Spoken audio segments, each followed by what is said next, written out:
আসসালামু আলাইকুম। হ্যালো বন্ধুরা, কেমন আছেন? আল্লাহর রহমতে আমি ভালো আছি।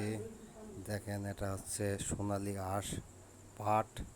পাটকে সোনালী আঁশ বলা হয়। মার্শাল্লাহ, অনেক মোটা তত্তাজা হয়ে গেছে। আপনারা দেখতে পাচ্ছেন, এটা পাট অনেক বড় হয়ে গেছে। দেখেন, এই দেখেন, প্রায় দুই মানুষ সমান হবে পাট। আপনারা দেখতে পাচ্ছেন, অনেক বড় হয়ে গেছে পাট। আপনারা দেখতে পাচ্ছেন, পাটকে সোনালী আঁশ বলা হয়।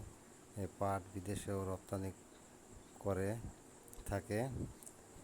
পলিথিন ব্যাগের থেকে পাট এর ব্যাগ তৈরিতে অনেক পরিবেশ বান্ধব।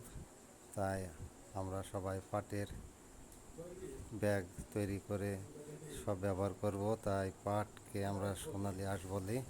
পাটকে আমরা খুব দেখতে খুব মজা লাগছে। দেখেন, সবুজ অরণ্য।